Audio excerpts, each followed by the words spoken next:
ओम शांति। आज 15 मई 2026 प्रातःमुरली। ओम शांति बाप दादा मधुबन। आज मिष्टी मिष्टी बाबा बोलছেন मीठे बच्चे, ये दुनिया कब्रिस्तान होने वाली है, इसीलिए इससे दिल नहीं लगाओ, परिस्थान को याद करो।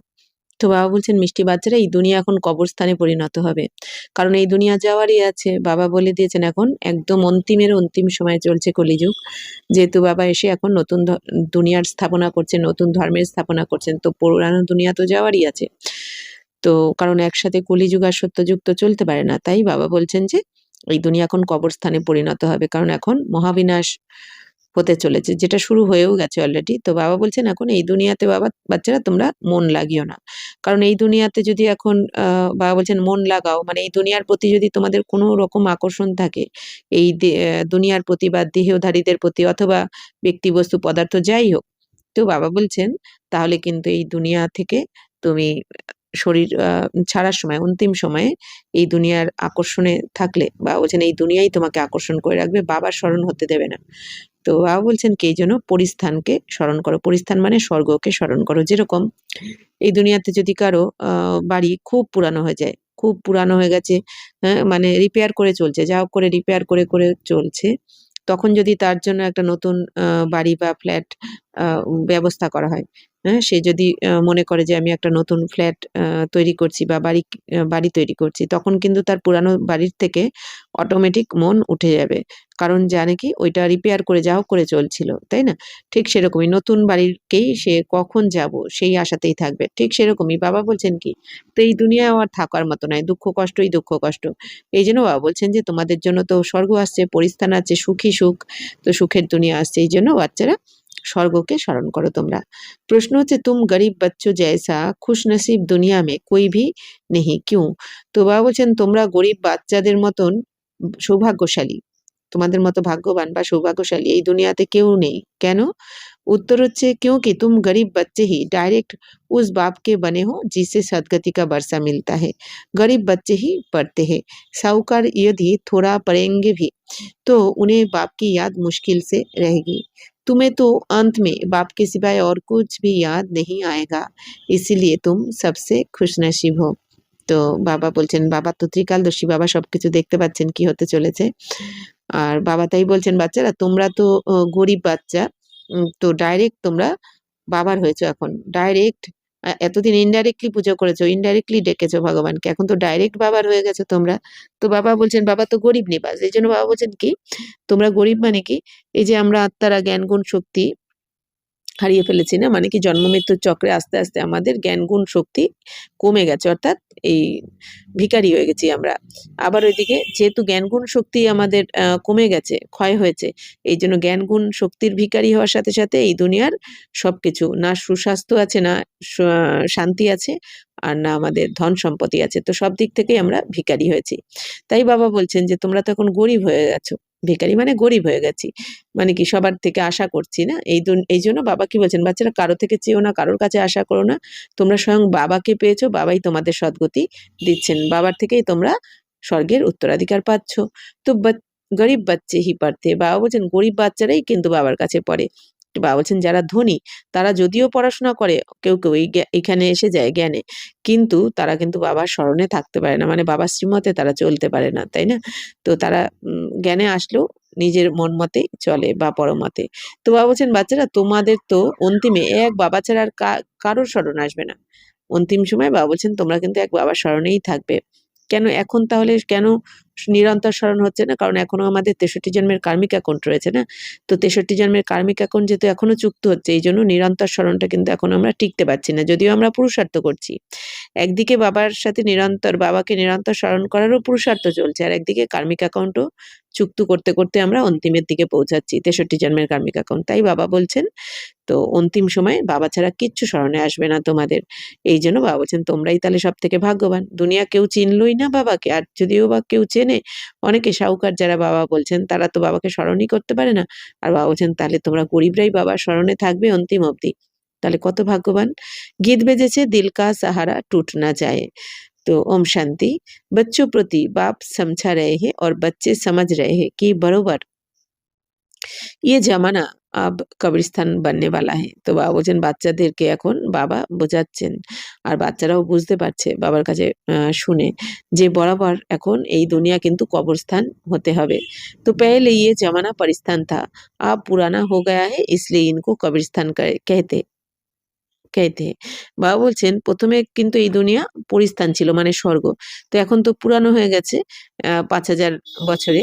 এইজন্য বাবা বলছেন এই দুনিয়াকে এখন কবরস্থান বলা হবে। তো সবকো কবরে দাখিল হোনা হে। তো সবাইকে এখন বাবা বলছেন কবর দাখিল হতে হবে, মানে কবরস্থ হতেই হবে, অর্থাৎ এই দুনিয়া তো সমাপ্ত হয়ে যাবে। তো সবার শরীর কি এখানেই চাপা পড়ে যাবে, নষ্ট হয়ে যাবে, সমাপ্ত হবে, বাকি আত্মারা তো উড়ে চলে যাবে বাবার সাথে। পুরানি চিজ কবর দাখিল হতি হে অর্থাৎ মিট্টি মে মিল জাতি হে। তো বাবা বলছেন পুরনো পুরনো জিনিস কবর দাখিল হয় মানে কি মাটিতে মিশে যাবে এখন এই দুনিয়াতে। তো ইয়ে ভি সির্ফ তুম বাচ্চে হি জানতে হো, দুনিয়া নেই জানতি। তো বাবা বলছেন এই সব কিছু কিন্তু এখন বাচ্চারা তোমরাই জেনেছো, বাকি এই দুনিয়া কিন্তু জানে না। কুছ বিলায়েত वालों को मालूम होता है कि कब्र दाखिल होने का समय दिखता है। বাবা বলছেন কোনো কোনো বিলেতে যারা থাকে, বাইরে বিদেশে যারা থাকে, তারা এখন বুঝতে পারছে যে এই দুনিয়া এখন কবরস্থ হওয়ার সময়, মানে তারা দেখতেই পাচ্ছে দুনিয়াতে যা কিছু চলছে, বুঝে যাচ্ছে এখন বিদেশিরা যে এই দুনিয়া এবার সমাপ্ত হবে। তো तुम बच्चे भी जानते हो कि परिस्थान स्थापन करने वाला हमारा बाबा फिर से आया हुआ है। बच्चे ये भी समझते हैं अगर इस कब्रिस्तान से दिल लगाई तो घाटा पड़ जाएगा। তো বাবা বলছেন যে বাচ্চারা, তোমরা বাচ্চারাও এখন জেনে গেছো যে এই পরিস্থাপন তো স্থাপন করার জন্য আমাদের বাবা আবার এসে গেছেন ৫,০০০ বছর পর। তো বাচ্চারা এটা বুঝে গেছে যে এখন এই কবরস্থানে যদি আমরা হৃদয় লাগাই, মন লাগাই, তাহলে কিন্তু আমাদের অনেক ক্ষতি হয়ে যাবে। একটু ক্ষতি নয়, অনেক ক্ষতি। অর্থাৎ এখন আমরা এই লাস্ট জন্মে, অন্তিম জন্মে, সঙ্গমের এই একটা জন্ম আমরা কিন্তু বাবাকে পেয়েছি। বাবার শ্রীমতে চলে আমরা যদি এক বাবার সাথে মনকে জুড়ে দিই, বাবার শ্রীমতে চলি, তাহলে কিন্তু আমাদের ৮৪ জন্মের ভাগ্য তৈরি হতে পারে। আর যদি আমরা বাবাকে ভুলে এই দুনিয়ার সাথে মন লাগাই, তাহলে কিন্তু আমাদের ৮৪ জন্মের ভাগ্য নষ্ট হয়ে যেতে পারে। তাহলে কত ক্ষতি হয়ে যাবে। তো अभी तुम बेहद के बाप से बेहद सुख का बरसा ले रहे हो, सो भी कल पहले मुआफिक। तो ये तुम बच्चों की बुद्धि में हर कदम रहना चाहिए। তো यही মনমনা ভাব है। তাহলে বাবা বলছেন এখন তোমরা অসীম জগতের বাবার থেকে অসীম জগতের সুখের উত্তরাধিকার নিচ্ছ। অর্থাৎ অসীম জগতের বাবা মানে কি এই সম্পূর্ণ দুনিয়াতে যত আত্মা আছে সমস্ত আত্মার পিতা শিব বাবা। তো অসীম জগতের পিতার থেকে এখন আমরা অসীম জগতের উত্তরাধিকার নিচ্ছি, অর্থাৎ স্বর্গের মালিককে শিব বাবা, তো স্বর্গের বাদশাহী নিচ্ছি আমরা ২১ জন্মের জন্য। বেহদের সুখ মানে ২১ জন্মের জন্য আমরা, অল্প সীমিত দুনিয়ার সুখ নয় বা সীমিত টাইমের জন্য নয়, বেহদের মানে কি ২১ জন্মের জন্য আমরা এখন বাবার থেকে সুখের উত্তরাধিকার নিচ্ছি। তো সেটা কি আগের কল্পের মতোই, মানে প্রতি কল্পেই আমরা নিয়ে থাকি, তো এই কল্পেও নিচ্ছি। তো এটা আমরা এখন জেনেছি। তো বাবা বলছেন ইয়ে তুম বাচ্চো কি বুদ্ধি মে, তো এটা তোমাদের বাচ্চাদের বুদ্ধিতে প্রতি কদমে এখন থাকা উচিত। তো এটাই হচ্ছে কি মনমনা ভব, মানে বাবা বলছেন এই যে বাবা বলেন না আত্মা মনে করে বাবাকে স্মরণ করো, তো এটাই হচ্ছে কি মনমনা ভব। তাহলে মনমনা ভব কি, যে বারবার নিজেকে স্মরণ করাতে হবে যে আমি কে, আত্মা, আমার পিতাকে পরমাত্মা। তো আমি প্রতি কল্পের মতো পরমপিতা পরমাত্মার থেকে, অসীম জগতের বাবার থেকে অসীম জগতের উত্তরাধিকার নিচ্ছি। তো এইটা যদি মনে থাকে, বাবা বলছেন এইটাই তো মনমনা ভব। অর্থাৎ কি দুনিয়ার কথা না ভেবে এই বাবার যা যা আমাদের দিচ্ছেন রোজ মুরলির মাধ্যমে, যে চিন্তনগুলো বাবা দিচ্ছেন, এগুলোকে মনের মধ্যে ঘোরাতে হবে। তো এটাই মনমনা ভব। তো বাপ কি ইয়াদ মে রহনে সে হি পরিস্থানী বানেঙ্গে। তো বাবা বলছেন এখন যদি বাবার স্মরণে থাকো তবেই তোমরা পরিস্থানী হবে, মানে স্বর্গের রাজা রানী হতে পারবে, স্বর্গের বাদশাহী হতে পারবে। ভারত পরিস্থান থা और खंड परिस्थान नहीं बनते हैं, तो ये है মায়া রাবণ কা পাম্প। বাবা বলছেন ভারতে কিন্তু পরিস্থান হয়, আর অন্যান্য খণ্ডে কিন্তু থাকে না। অন্যান্য সমস্ত দেশ কি হবে, এখন তো জলের তলায় চলে যাবে, একমাত্র ভারত খণ্ডই থাকবে। তো ভারতেই পরিস্থান হয়, আমাদের স্বর্গ হয়। তো বাবা বলছেন এটা তো এখন মায়ার আড়ম্বর এই দুনিয়াতে এখন। তো ইয়ে থোড়া সময় চলনে वाला है। তো বাবা বলছেন এই যে মায়ার আড়ম্বর চারদিকে চলছে না, মানে কি ভগবান যে এসে গেছেন, এতদিন হয়ে গেছে, বা ব্রহ্মা কুমার কুমারীরা এত বোঝানোর চেষ্টা করছে সবাইকে, এখনো তো দুনিয়া মানতেই চায় না, তাই না? আর যারা মেনেছে, যারা জেনেছে, যারা চলছে বাবার শ্রীমতে, তারা তো এখন স্বর্গ পেয়েই গেছে বলতে গেলে। তাহলে বাবা বলছেন যে তো এই দুনিয়ার অল্প সময় চলবে এখন। তো এই দুনিয়াতে মায়ার আড়ম্বরে সবাই এমনভাবে ফেঁসে রয়েছে, ডুবিয়ে রয়েছে, যে এটাও বোঝার ক্ষমতা নেই যে আমরা যে আস্তে আস্তে তলিয়ে যাচ্ছি, এটা কিন্তু কেউ বুঝতে পারছে না। তো মায়ার আড়ম্বর এতটাই, মায়ার আড়ম্বর মানে কি, মানে ওপরে জাঁকজমক ঝিকঝাক, কিন্তু ভেতরে আসলে কিচ্ছু নেই, সবাই তলিয়ে যাচ্ছে, এটা কারো বুদ্ধিতে এখন বসছে না। তাহলে বাবা বলছেন যে এই দুনিয়া যে আর অল্প সময় চলবে এটাও কারোর বুদ্ধিতে নেই। তো ইয়ে হ্যাঁ ঝুটা শো, তো ঝুটি মায়া ঝুটি কায়া, হ্যাঁ না? তো বাবা বলছেন এই দুনিয়ায় কি সবকিছু মিথ্যা শো করছে, তাই না? অর্থাৎ কি নেই, কিন্তু দেখাচ্ছে আমি খুব খুশি। হুম। অথচ দুঃখী দুঃখী পুরো দুনিয়ায় দুঃখ অশান্তিতে ভরপুর, অথচ ওপরের রূপটা দেখে মনে হয় যেন কত খুশি, হ্যাঁ, কত আড়ম্বর। এটা বাবা বলছেন যে আসলে কিন্তু কিছুই নেই। তাহলে কি বাবা বলছেন ঝুটি মায়া ঝুটি কায়া, ঝুটা ইয়ে সংসার বলে না, তার মানে কি এই দুনিয়াতে এই মায়া সবকিছু মিথ্যা, এই শরীরও মিথ্যা। তো বাবা বলছেন মানে কি সবাই তো দেহবানেই রয়েছে। তো ইয়ে পিছারিকা ভাব কাহে, তো এটা হচ্ছে অন্তিমের এই আড়ম্বর। তো ইনকো দেখকার সমঝতে হে স্বর্গ তো আভি হ্যাঁ পেহলে নরক থা। তো এখন এই দুনিয়ার এই বিলাসবহুল দুনিয়াতে বাবা বলছেন এই আড়ম্বর দেখে সবাই কি মনে করে যে এটাই তো স্বর্গ। আগে বাবা বলছেন আগে নরক ছিল, মানে কোনো সুবিধা সাধন ছিল না, আর এখন সবকিছু হাতের মুঠোয় পেয়ে গেছি, ভাবছে এটাই স্বর্গ। যা যা লাগবে মানুষের সবকিছু হাতের মুঠোয়, কিন্তু এটা বুঝতে পারছে না এটাও কিন্তু ড্রামার একটা খেলা, ড্রামার এটাও একটা পার্ট। কেন? কারণ কি এখন সবকিছু সুবিধার সাধন, সবার সবাই এত ফেসিলিটি পাচ্ছে, এত ফেসিলিটি, ড্রামা অনুসারী কিন্তু এটা হচ্ছে। মানে কি সবাইকে এমন মোহমায়ার মধ্যে জড়িয়ে ফেলছে এই মোহ, এই দুনিয়া, এই আমাদের সুবিধা সাধন সবকিছু যার যা চাই, তো ফ্যাশনের দুনিয়া। এবার যখনই এইগুলো সব সব আধার ভেঙে পড়বে, বাবা বলেছেন যেই সমস্ত আধার ভেঙে পড়বে, আর এর মধ্যেই তো সবাই অভ্যস্ত হয়ে গেছে। তো ড্রামার খেলাটা এইভাবেই বানানো রয়েছে যে প্রথমে সবাইকে এর মধ্যে ফাঁসিয়ে মানে কি ফেসে গেল সবাই এই আড়ম্বরের মধ্যে। এবার সমস্ত আড়ম্বর বা সবকিছু এখন সমাপ্ত হবে, সমস্ত আধার ভেঙে পড়বে যেই, ব্যাস এবার যখন কেউ হাতের মুঠোয় কিছু পাবে না, জীবনকে যে এত আরামদায়ক বানিয়ে নিয়েছে এবার আরামদায়ক কিছুই থাকবে না, তখনই সবার কিন্তু জীবন একদম যেন ওলটপালট হয়ে যাবে। তখন আর কেউ রাস্তা খুঁজে পাবে না, আর তখন একটা রাস্তাই বাকি থাকবে সবার কাছে, একমাত্র এই ভগবানের দরজা। তো তখন সবাই আসবে। এইজন্য বাবা বলছেন কি যে এই সবকিছু অন্তিমের আড়ম্বর। তো বাবা বলছেন এই দুনিয়াকে দেখে সবাই মনে করছে এটাই স্বর্গ। তো বড়ে বড়ে মাকান বানাতে রহতে হ্যায়, ইয়ে 100 বর্ষ কা শো হ্যায়। বাবা বলছেন এখন দেখো কত বড় বড় বিল্ডিং বানাচ্ছে না অনেকে। তো এখন বাবা বলছেন এটা হচ্ছে 100 বছরের শো। টেলিফোন, বিজলি, এরোপ্লেন আদি ইয়ে সব 100 বর্ষ কে অন্দর বানতে হ্যায়। তো বাবা যবে থেকে এসেছেন 100 বছর, হ্যাঁ 100 বছরের জন্যই এইসব কিছু কিন্তু হচ্ছে। বাবা বলছেন এই 100 বছরের শো, তাই না? তার আগে তো এগুলো কিছুই ছিল না। তো বাবা বলছেন 100 বছর ধরে এই টেলিফোন, এই বিজলি বা কারেন্ট বা এরোপ্লেন এই সবকিছু তৈরি হয়েছে এই 100 বছরের মধ্যে। তো যেহেতু একদিকে বিনাশ আর একদিকে স্থাপনা হচ্ছে, তো সায়েন্স কেন আজ এত উন্নত? কারণ আমাদের তো বাবা বলেছেন না স্বর্গে তো তোমাদের অনেক টেকনোলজি অনেক হাই হবে। তো সায়েন্স এই যে এখন এত সায়েন্স উন্নত করেছে, তো এইটা বাবা বলছেন তোমাদেরই কাজে লাগবে সত্য যুগে। আবার একদিকে বিনাশও হচ্ছে সায়েন্সের দ্বারা, তো দুটোই ড্রামার পার্ট। তাই বাবা বলছেন যে 100 বছরের মধ্যে এই সবকিছু তৈরি হয়েছে। তো কিতনা শো হ্যায় ইসলিয়ে সমঝতে স্বর্গ তো আভি হ্যায়। তো এত শো চারদিকে, বাবা বলছেন এই জন্য সবাই মনে করে এটাই স্বর্গ। তো দিল্লি পুরানি क्या थी अभी नई दिल्ली कैसे अच्छी बनी है। বাবা বলছেন বাচ্চারা দিল্লি এই যে পুরানোতে কি ছিল, আর এখন তো নতুন দিল্লি দেখো কিরকম কত ভালো বানানো রয়েছে এখন নতুন দিল্লি। तो नाम ही रखा है न्यू दिल्ली। तो बापूजी चाहते थे नई दुनिया राम राज्य हो, परिस्थान हो, ये तो टेम्पोररी पंप है। तो कितने बड़े बड़े मकान फाउंटेन आदि बनाते हैं, उनको आर्टिफिशियल स्वर्ग कहा जाता है अल्पकाल के लिए। তো বাবা বলছেন বাপুজি অর্থাৎ কি গান্ধীজিও চেয়েছিলেন যে দিল্লি রামরাজ্য হোক, পরিস্থান হোক, কিন্তু বাবা বলছেন কত বড় বড় বাড়ি ঘর তোর বানিয়েছে এই দুনিয়াতে, বিল্ডিং বানিয়েছে, ঝর্ণা বানিয়েছে, কিন্তু বাবা বলছেন এটাকে তো নকল স্বর্গ বলা হবে, আর্টিফিশিয়াল, অরিজিনাল নয়, তাও অল্পকালের জন্য। তো তুম জানতে हो इनका नाम कोई स्वर्ग नहीं है, इनका नाम नरक है, नरक का भी एक शो है, ये है अल्पकाल का शो, ये अभी गया की गया। তো বাবা বলছেন এখন যে তোমরা তো জেনে গেছো এটা তো আর্টিফিশিয়াল স্বর্গ, এ তো অল্পকালের জন্য, আর তোমরা ভালো করেই জানো যে এটা তো স্বর্গ নয়, এটা তো নরক। তো নরকও উম, তো নরকেরও এখন বাবা বলছেন যে এটা একটা শো, শো চলছে। তো বাবা বলছেন যে তাও আবার অল্পকালের জন্য, এখন তো এই নরক গেল কি গেল বলে, खूब शिगगिरी। तो अब बाप बच्चों को कहते हैं, एक तो शांति धाम को याद करो। सब मनुष्य मात्र शांति को ढूंढते रहते हैं, कहाँ से शांति मिलेगी? अब ये सवाल तो सारी दुनिया का है कि दुनिया में शांति कैसे हो। मनुष्य को ये पता नहीं कि हम सब বাস্তব में শান্তিধাম কে रहने वाले हैं।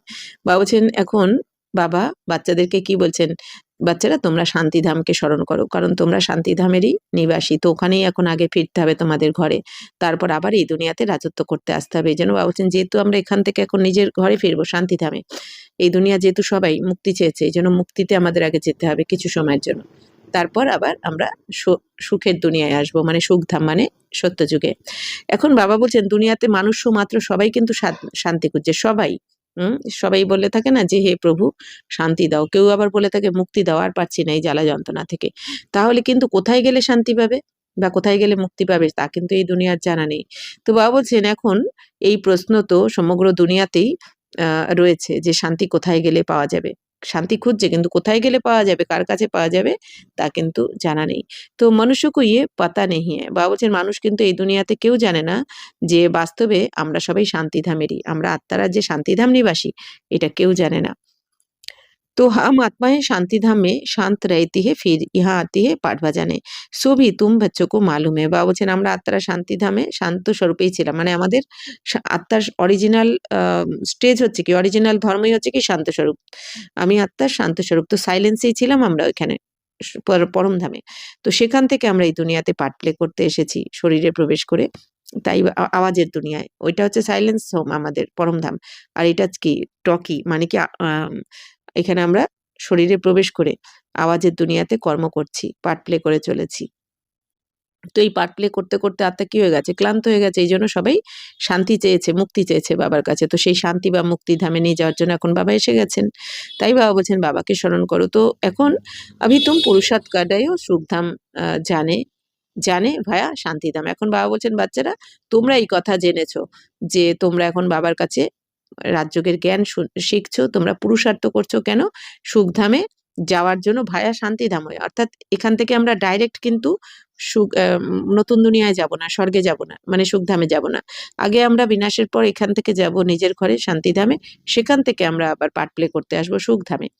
তাই বাবা বলছেন ভায়া শান্তিধাম হয়ে যেতে হয়। তো हर एक की बुद्धि में है हम आत्माएं अभी जाएंगी अपने घर शांति धाम, यहाँ तो শান্তি কি বাত हो नहीं सकती।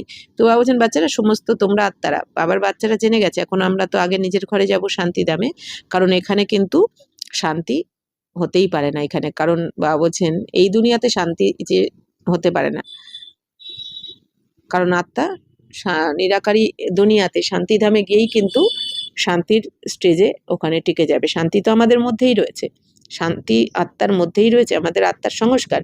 কিন্তু এই দুনিয়াতে সবাই যেহেতু দেহবানে রয়েছে, এই জন্য এই দুনিয়াতে সবার কাছে খুঁজে বেরিয়েছে। তো বাবা বলছেন এই দুনিয়াতে তো নেই শান্তি, শান্তি তো থাকে তোমাদের শান্তি রয়েছে শান্তিধামে। तो ये है ही दुख धाम, सतयुग पावन दुनिया, कलयुग है पतित दुनिया। इन बातों की समझ अभी तुम बच्चों को आई है। বাবা বলছেন এটা তো দুঃখ ধাম এই দুনিয়া, তো সত্যযুগ হচ্ছে পবিত্র দুনিয়া, আর কলিযুগ হচ্ছে পতিত দুনিয়া। অর্থাৎ সত্যযুগে সবাই পবিত্র থাকবে সমস্ত আত্মারা, আর এই দুনিয়াতে সমস্ত আত্মারাই পতিত। তো ইন বাতো কি সমাজ, বাবা বলছেন এখন এই কথাকে তোমরা বাচ্চারাই বুঝেছো কেন পতিত দুনিয়া বলা হয়। দুনিয়া বলে তো কুছ ভি নেই জানতে, কিন্তু এই দুনিয়ার সবাই কিন্তু किच्छु जाने ना एकमात्र बाबार बच्चा छाड़ा। तो तुम्हारी बुद्धि में आया है बेहद का बाप हमको सृष्टि चक्र के आदि मध्य अंत का राज समझाते। तो बाबा বলছেন বাচ্চারা এখন তোমাদের বুদ্ধিতে এসেছে যে অসীম জগতের বাবা আমাদের সৃষ্টির আদি মধ্য অন্তের রহস্য বুঝিয়েছেন, অর্থাৎ সত্য তেতা দাপুর কলি কিভাবে আমরা 5000 বছরের পার্ট প্লে করি, 84 জন্মের পার্ট প্লে করি, সমস্ত রহস্য বাবা জানিয়েছেন, আমরা জেনেছি এখন। তো फिर कैसे धर्म स्थापक आकर धर्म स्थापन करते हैं आप सृष्टि में कितने अथा मनुष्य है, भारत में भी बहुत है, भारत अब स्वर्ग था, भारत जब स्वर्ग था तब बहुत साहूकार थे और कोई धर्म नहीं था। তাহলে বাবা বলছেন যে বাবা তো আদি মধ্য অন্তের রহস্য এসে বোঝাচ্ছেন, তো এরপর কি কোন কোন ধর্ম স্থাপকরা আসবেন, এসে ধর্ম স্থাপন করবে এই রহস্য বাবা আমাদের জানিয়েছেন। যে দাপরের প্রথমে ইব্রাহিম এসে ইসলাম ধর্মের স্থাপনা করবেন, তার 250 বছর পর গৌতম বুদ্ধ এসে বৌদ্ধ ধর্মের স্থাপনা করবেন, তার 250 বছর পর যীশু খ্রিস্ট এসে খ্রিস্টান ধর্মের স্থাপনা করবেন, তার আবার 500 বছর পর সন্ন্যাস ধর্ম শঙ্করাচার্যের দ্বারা হবে, তারপরে আবার মুসলিম ধর্ম, তারপর গুরু নানক এসে শিখ ধর্মের স্থাপনা করবেন। তো এইভাবে বাবা বলছেন, বাচ্চারা তোমরা এখন জেনে গেছো যে কোন ধর্ম কবে আসবে এই দুনিয়াতে, দাপর থেকে কলিযুগ অবধি, এটা তোমরা জেনেছো। তো বাবা বলছেন যে স্বর্গে এই যে দেবী দেবতা ধর্ম থাকবে, ওইখানে কিন্তু অন্য আর কোনো ধর্ম থাকবে না। তো স্বর্গে যারা থাকবে তারা অনেক সাহুকার ধনী, মানে দেবী দেবতারা। বাকি ওই একটাই ধর্ম থাকবে এখানে, দেবী দেবতার ধর্ম। এই জন্য সুখী সুখ। তো তুম বাচ্চো রোজ রিফ্রেশ কিয়া যাতা है। বাবা বলছেন এখন তোমরা বাচ্চাদেরকে বাবা রোজ এই মুরলির দ্বারা রিফ্রেশ করেন। অর্থাৎ কি, এই জ্ঞান গঙ্গায় আমরা রোজ স্নান করে রিফ্রেশ হয়ে যাই, তাই না? রোজ ডুব দিই, তাই না, আমরা এই জ্ঞান গঙ্গায় বাবার কাছে জ্ঞান মুরলি শুনে। তো বাপ और बरसे को याद करो। তো বাবাকে আর উত্তরাধিকারকে, মানে বাবা বলছেন বা এক বাবাকে স্মরণ করো আত্মা মনে করে, আর বাবা যে উত্তরাধিকার দিচ্ছেন সেই উত্তরাধিকারকে স্মরণ করো বা স্বর্গকে। भक्ति मार्ग में भी ये चला आता है, हमेशा अंगुली दिखाते हैं कि परमात्मा को याद करो, परमात्मा अथवा আল্লাহ वहाँ है। বাবা বলছেন দেখো বাচ্চারা, ভক্তি মার্গ থেকেও কিন্তু এটাই চলে এসছে, আঙুল ওপর দিকে তাকিয়েই সবাই কি বলেছে, পরমাত্মাকে ইয়াদ করো। কেউ কিন্তু বলেনি যে মন্দিরে যে নিয়ে আছেন তাকে স্মরণ করো, কি বলেছে, ওপর দিকে আঙুল তুলে ওপরওয়ালাকে স্মরণ করো, পরমাত্মাকে স্মরণ করো। তো পরমাত্মা মানে কি, আল্লাহ। তো কোথায় রয়েছেন, পরম ধামে। তো परंतु सिर्फ ऐसे ही याद करने से कुछ होता थोड़ी ही है। तो उनको ये भी पता नहीं है कि याद से क्या फायदा होगा, उनके साथ हमारा क्या संबंध है, जानते ही नहीं। तो दुख के समय पुकारते हैं, हे राम, आत्मा याद करती है। বাবা বলছেন বাচ্চারা, কিন্তু এই দুনিয়া তো এটাও জানে না যে ভগবানকে কি শুধু এই মনে মনে রাম রাম বা কৃষ্ণ কৃষ্ণ যেটা করে থাকে এই দুনিয়া, ওম নমঃ শিবায়, এগুলো করলেই কি বাবা বলছেন কিছু পাওয়া যাবে নাকি? বাবা বলছেন কিছু পাওয়া যাবে না এইভাবে স্মরণ করলে। অর্থাৎ ইয়াদ মানে বাবার শ্রীমতে চলতে হবে, বাবাকে চিনে জেনে, নিজেকে চিনে জেনে, সৃষ্টি চক্রকে চিনে জেনে তারপর বাবার শ্রীমতে চলতে হবে, তবেই কিন্তু আসল সুখ শান্তি ফিরে আসবে। তাহলে বাবা বলছেন বাবার সাথে আমাদের কি সম্বন্ধ, এটাও তো কেউ জানে না এই দুনিয়াতে, যে বাবা কি আমাদের বাবাও, আবার টিচারও, আবার সদ্গুরু, আমাদের বন্ধু, আমাদের সখা, সর্বসম্বন্ধ বাবার সাথে।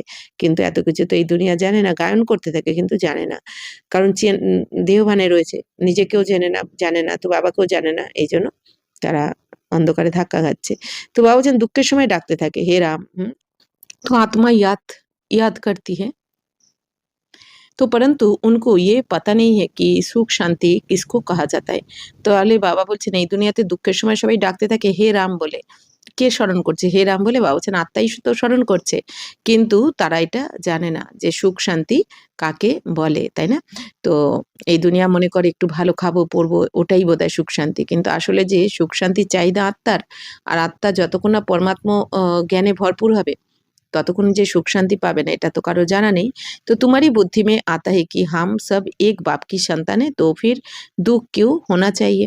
বাবা বলছেন বাচ্চারা তোমাদের বুদ্ধিতে এখন এসে গেছে যে আমরা তো এক পিতার সন্তান, তো তাহলে দুঃখ কেন আমাদের হওয়া উচিত? কি দুঃখ? কারণ যার পিতা স্বয়ং দুনিয়ার মালিক, তিন লোকের মালিক, তো তার বাচ্চারা কি দুঃখী হতে পারে? যার পিতা জ্ঞানের সাগর, সুখের সাগর, শান্তির সাগর, তার বাচ্চারা কি করে দুঃখী হতে পারে? তাই বাবা বলছেন বেহাত কে বাপ সে সদা সুখ কা বর্ষা মিলনা চাইয়ে। তো ইয়ে ভি চিত্র মে ক্লিয়ার है। তো অসীম জগতের বাবার থেকে স্বর্গের উত্তরাধিকার আমাদের পাওয়া উচিত, কারণ স্বর্গের মালিকই হচ্ছেন বাবা। তো বাবা বলছেন এই চিত্র কিন্তু একদম ক্লিয়ার রয়েছে। তো ভগবান হ্যাঁ হি স্বর্গ কি স্থাপনা করনে वाला, হেভেনলি গডফাদার। তাহলে ভগবানকে কি বলা হয়? স্বর্গীয় বাবা, স্বর্গীয় ফাদার বা স্বর্গের স্থাপনা যিনি করছেন। তো वह आते भी है भारत में परंतु ये कोई समझते नहीं है। তো বাবাও আসেন কোথায়? ভগবান এই ভারতেই আসেন, কিন্তু এটাও কেউ কারো জানা নেই এই দুনিয়াতে। কিন্তু লেখাও রয়েছে গীতাতে যে যদা যদা হি ধর্মস্য গ্লানির্ভবতি ভারত, মানে কি যখন যখন ধর্মের অতিগ্লানি হবে ভারতে, তখন আমি আসবো। तो ভারতেই আসেন বাবা। তো দেবী দেবতা ধর্ম की स्थापना जरूर संगम पर ही होगी, सतयुग में कैसे होगी। বাবা বলছেন তাহলে দেবী দেবতার ধর্মের স্থাপনা তো সঙ্গমেই হবে, সত্যযুগে তো হবে না। সত্যযুগে তো আমরা তৈরি হয়ে, কারণ সত্যযুগে তো ওখানে পুরুষার্থ হবে না, সত্যযুগে সবাই পবিত্র থাকে, শুরু থেকেই পবিত্র থাকে। তাহলে বাবা বলছেন ওখানে গিয়ে কি করে পুরুষার্থ করবে তোমরা, ওখানে তো সঙ্গম হবে না। সঙ্গম মানে কি? কলিযুগের শেষ সময় আর সত্যযুগের শুরু, এই মাঝখানের সময়টাকে বলা হয় সঙ্গম, যেখানে এসে বাবা আমাদের সাথে মিলিত হয়ে আমাদের সত্যযুগে যাওয়ার যোগ্য বানান। तो परंतु ये बातें दूसरे धर्म वाले जानते नहीं, ये तो बाप ही नॉलेजफुल है, समझाते हैं आदि सनातन देवी देवता धर्म कैसे स्थापन हुआ। বাবা বলছেন এই সমস্ত কথা অন্য ধর্মের কিন্তু কেউ জানে না যে ভগবান কবে আসেন, কিভাবে সত্যযুগের স্থাপনা করেন। তো বাবা বলছেন বাবাই তো জ্ঞানের সাগর, তো বাবাই তো আমাদের এসে জ্ঞান শোনাচ্ছেন, তাই না, যে আদি সনাতন দেবী দেবতা ধর্ম কিভাবে স্থাপন হয়, যেটা অন্য ধর্মের কেউ জানে না। তো सतयुग की आयु लाखों वर्ष कहने से बहुत दूर कर देते हैं, तुम बच्चों को चित्र पर ही समझाना है। বাবা বলছেন সত্যযুগের আয়ু লাখ লাখ বছর বলে দিয়েছে এই দুনিয়া, কলিযুগের আয়ু 4,32,000 বছর, দাপরের আয়ু 8,64,000, ত্রেতার আয়ু এর থেকে ডবল, সত্যযুগের আয়ু তার থেকে ডবল। তো এইভাবে লাখ লাখ বছর বলে দিয়েছে। বাবা বলছেন যে কিন্তু তোমরা বাচ্চারা জানো অ্যাকুরেট কোন যুগের আয়ু কত। তাই বাবা বলছেন তোমাদের এই চিত্রের ওপর বোঝাতে হবে। চিত্রতে আমাদের যে গোলাকার চিত্র দেখানো রয়েছে। তো ভারত মে ইন লক্ষ্মী নারায়ণ কা রাজ্য থা, ইনোনে कैसे कब ये রাজ্য পায়া ইয়ে নেই জানতে। বাবা বলছেন ভারতে এই লক্ষ্মীনারায়ণের রাজত্ব ছিল, তাহলে এনারা কবে এই রাজত্ব পেয়েছেন, এই স্বর্গের রাজত্ব কবে পেয়েছেন, কার থেকে পেয়েছেন, এটা কিন্তু কারো জানা নেই এই দুনিয়াতে, একমাত্র শিব বাবা ছাড়া। তো বাবা এসে এখন আমাদের বলছেন, আমরা জানলাম। এই জন্য বাবা বলছেন তোমাদেরকে এটা বোঝাতে হবে সবাইকে। সির্ফ कहते हैं ये सतयुग के मालिक थे, কিন্তু লক্ষ্মীনারায়ণকে দেখে সবাই কি বলে, এনারা সত্যযুগের মালিক ছিল। তো উনকে আগে যাকার ভিক মাংতে হে তো অল্পকাল কে লিয়ে কুছ না কুছ মিল যাতা है। তাহলে সবাই এই লক্ষ্মীনারায়ণের কাছে গিয়ে যে ভিক্ষা চাইতে থাকে, মানে প্রার্থনা করতে থাকে যে আমাকে এটা দিয়ে দাও, ধন দিয়ে দাও, বা এটা দিয়ে দাও। বাবা বলছেন ওই অল্পকালের জন্য কিছু না কিছু পেয়ে যায়, কিন্তু সেটাও কে দেন, বাবাই দেন। কারণ বাবা বলেছেন যে সাক্ষাৎকারের চাবি বাবার কাছে রয়েছে, আর বাবাই কিন্তু ভাবনার ফলও বাবাই দেন। এই দুনিয়াতে সাক্ষাৎকারও করেন বাবাই, আর প্রত্যেক এই দুনিয়ার ভক্তরা যারা দেবী দেবতার কাছে গিয়ে হাত পাততে থাকে বা চাইতে থাকে, তো সেই মনের ইচ্ছাও কিন্তু শিব বাবাই পূর্ণ করেন। তো कोई दान पुण्य करते हैं उनको भी अल्पकाल के लिए फल मिल जाता है। বাবা বলছেন কেউ কেউ এই দুনিয়াতে যখন দান পুণ্য করে দেয়, তো তারাও অল্পকালের জন্য কিছু পেয়ে যায়। কারণ বাবা বলছেন ভাবনার ফল বাবা দিয়ে থাকেন, না হলে তো আর করবে না, তাই না। ভক্তির ফল যদি বাবা না দেন, বাবা বলছেন তাহলে তো ভক্তি করাই ছেড়ে দেবে। এই জন্য বাবা দিয়ে থাকেন ভক্তির ফল বা দান পুণ্য করার ফল কিছু অল্পকালের জন্য। তো গরিব पंचायत के मुखी को भी इतनी ही खुशी रहती है जितना शाहूकार मुखी को। तो गरीब भी अपने को সুখী समझते हैं। বাবা বলছেন গরিব পঞ্চায়েতের যে মুখ্য, তো তিনি মানে হেড, তারও কিন্তু এত খুশি থাকে যতটা শাহুকারদের থাকে। तो बाबा बोलছেন गरीबराও নিজেদেরকে সুখী মনে করে। तो बॉम्बे में देखो गरीब लोग कैसे कैसे स्थानों पर रहते हैं, तुम बच्चे अभी समझते हो भल करोड़पति है परंतु कितने दुखी है। বাবা বলছেন দেখো বাচ্চারা, বম্বেতেও গরিব লোকেরা কীভাবে কীভাবে থাকে, কোথায় না কোথায় বস্তিতে, নানা রকম জায়গায়, বলছেন কোথায় না কোথায় পড়ে রয়েছে এরকম। তো বাবা বলছেন যে বাচ্চারা দেখো তোমরা এখন সব কিছু বুঝতে পারছো যে যদিও কোটিপতি কেউ রয়েছে, কিন্তু কত দুঃখী। যতই কোটিপতি হোক আর যাই হোক, বম্বেতেও গরিবরাও রয়েছে, কোটিপতিও রয়েছে, কিন্তু দুঃখী কিন্তু কোটিপতিরাও। তো अभी तुम कहेंगे हमारे जैसा खुशनसीब और कोई नहीं, हम डायरेक्ट बाप के बने हैं जिससे সদ্গতি কা বর্ষা মিলতা है। বাবা বলছেন বাচ্চারা এখন তোমরা জেনে গেছো, তোমরা এখন কি বলবে যে আমাদের মতন ভাগ্যবান এই দুনিয়াতে আর কেউ নেই। তো হাম ডাইরেক্ট বাপকে বানে হে, তো আমরাই এখন বাবার হয়েছি, ডাইরেক্ট বাবার সন্তান হয়েছি, তাই না। এতদিন না জেনে ইনডাইরেক্ট আমরা দান পুণ্য করেছি বা বাবাকে ডেকেছি, কিন্তু এখন ডাইরেক্ট জেনে শুনে বাবাকে আমরা ডাকছি, স্মরণ করছি। তো যার দ্বারা তোমরা সদ্গতির বর্ষা উত্তরাধিকার পেয়ে যাবে, অর্থাৎ স্বর্গের উত্তরাধিকার পেয়ে যাবে। বড়ে বড়ে আদমি কভি ভি উচ্চ পদ পা না সকে, অর্থাৎ বাবা বলছেন আমরা কত ভাগ্যবান যে যাকে পুরো দুনিয়া খুঁজছে তাকে পেয়ে গেছি। আর এই দুনিয়াতে যত বড় বড় লোকরা আছে তারা কিন্তু কেউ উঁচু পদ পাবে না। বাবা বলছেন তোমরা গরিবরাই কিন্তু উঁচু পদ পাবে, যে গরিব হ্যাঁ বা সাহুকার বান যাতে। তো এখন যারা গরিব বাবার কাছে পড়ছে তারাই কিন্তু ওইখানে গিয়ে ধনী হয়ে যাবে। তো পড়তে তুম হো ওয়া তো আনপাড় হ্যাঁ, বাবা বলছেন পড়াশোনা তো তোমরাই করছো, ওরা তো পড়াশোনা করছে না। তো করকে থোড়া পড়েঙ্গে ভি তো भी बाप की याद में रह नहीं सकते। বাবা বলছেন যদি অল্প একটু আধটু পড়েও নেয়, এই জ্ঞান শুনেও না, কিন্তু বাবার স্মরণে থাকতে পারবে না তারা, ধনীরা, শাহুকাররা। तो अंत में तुमको सिवाय बाप के और कुछ भी याद नहीं रहता है, जानते हो ये सब कब्रिस्तान होना है। বাবা বলছেন এখন অন্তিমে তো বাবা ছাড়া কিচ্ছু স্মরণ থাকবে না তোমাদের, কারণ তোমরা জেনে গেছো এখন এই দুনিয়ার সব কিছু কবরস্থান হয়ে যাবে। বাবা বলছেন মাটির তলায় চলে যাবে। তো বুদ্ধি में रहना चाहिए, ये जो हम धंधा आदि करते हैं थोड़े समय के लिए है। বাবা বলছেন এই জন্য তোমাদের বুদ্ধিতে যেন থাকা উচিত যে আমরা যা কিছু এই যে ধান্দা ব্যবসা বাণিজ্য কারবার করছি এটা কিন্তু আর অল্প সময়ের জন্য। তো ধনবান লোক ধর্মশালায় আদি বানাতে हैं, তো বা कोई धंधे के लिए नहीं बनाते हैं। বাবা বলছেন এই যে ধনবান যারা রয়েছে তারা ধর্মশালা বানিয়ে দেয় না অনেক সময়, তো তারা বাবা বলছেন যারা ধর্মশালা বানিয়ে দিচ্ছে তারা কিন্তু এই কারবার করার জন্য, ব্যবসা করার জন্য এটা বানাচ্ছে না ধর্মশালাটা, তারা পুণ্য করার জন্য এটা বানিয়ে দেয়। তো যাহা তীর্থ বাহা ধর্মশালায় নেই হো তো কাহা রেহে, इसलिए সাউকার লোক ধর্মশালায় বানাতে। বাবা বলছেন যেখানে তীর্থ রয়েছে, তীর্থস্থান, সেখানে যদি ধর্মশালা না থাকে তাহলে কোথায় গিয়ে থাকবে? এই জন্য বাবা বলছেন যারা সাউকার তারা ধর্মশালা বানিয়ে দেয়, এই জন্য তার জন্য কিছু পুণ্য তারা কামিয়ে নেয়।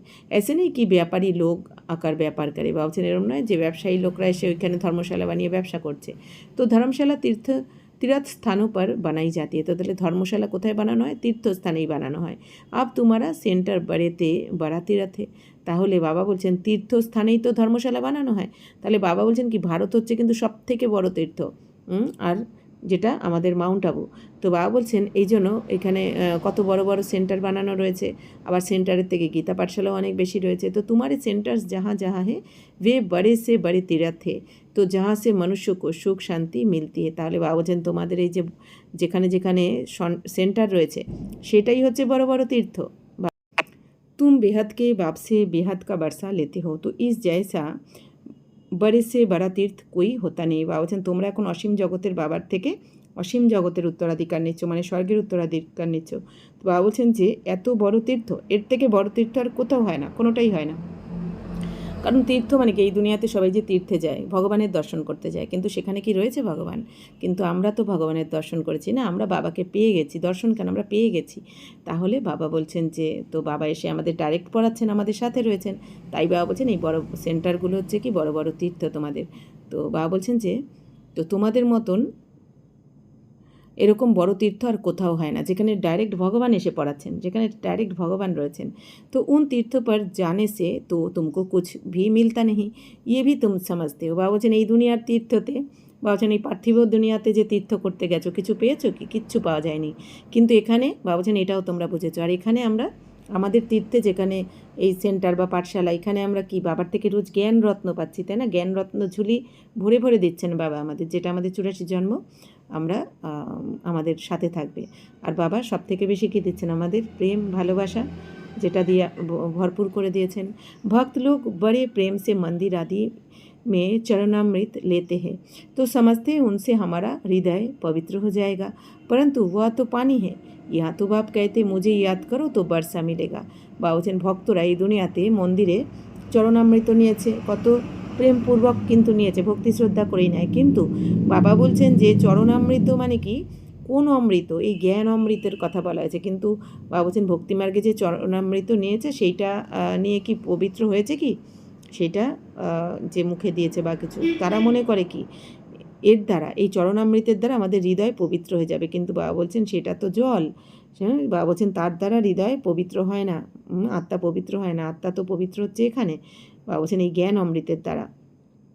তো अभी बेहद के बाप से तुमको अविनाशी ज्ञान रत्नों का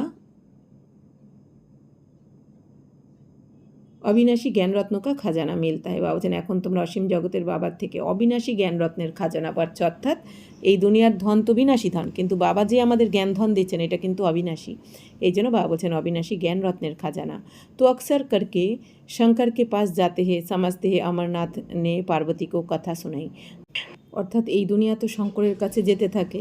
তো বাবা বলছেন তারা মনে করে কি শঙ্করই অমরনাথ, আর এই অমরনাথ পার্বতীকে কথা শুনিয়েছিলেন, অমর কথা শুনিয়েছিলেন, আর বলতে থাকে এই জন্য যে ঝুলি ভরে দাও। কিন্তু বাবা বলছেন বাস্তবে তো এই অবিনাশী জ্ঞানরত্নের দ্বারা তোমরাই ঝুলি ভরছো, যে এই অবিনাশী জ্ঞানরত্ন তোমাদের সাথে করে যাবে। কারণ এই অবিনাশী জ্ঞানরত্ন আমরা কি আত্মার মধ্যে ভরপুর করছি, বুদ্ধিরূপী ঝুলিতে ভরছি।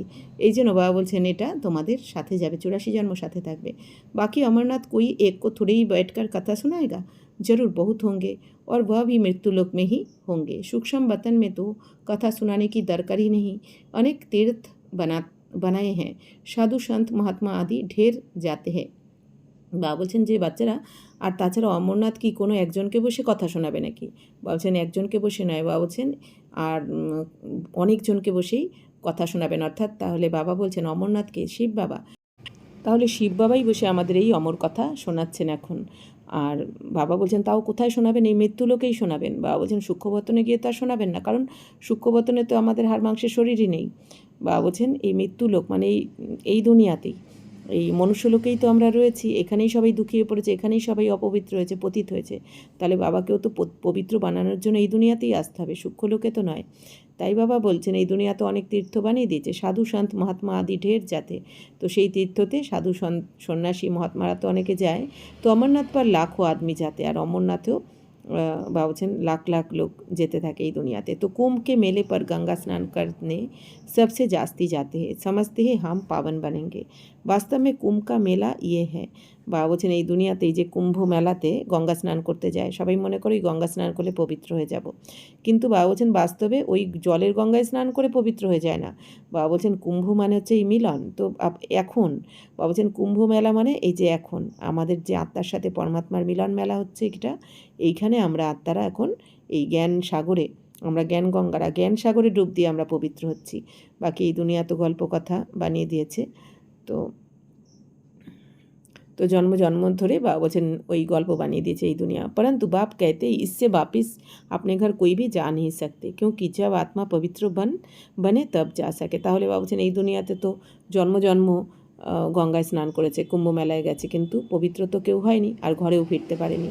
তাই বাবা বলছেন এখন বাচ্চারা তোমাদের ঘরে ফেরার জন্য বাবার শ্রীমতে চলতে হবে, বাবার স্মরণে থাকতে হবে, জ্ঞান গঙ্গায় স্নান করতে হবে, আত্মাকে পবিত্র বানাতে হবে, তবেই তোমরা ঘরে ফিরতে হবে। কারণ পতিত আত্মা কিন্তু ঘরে ফিরতে পারবে না, পবিত্র হয়েই যেতে হবে।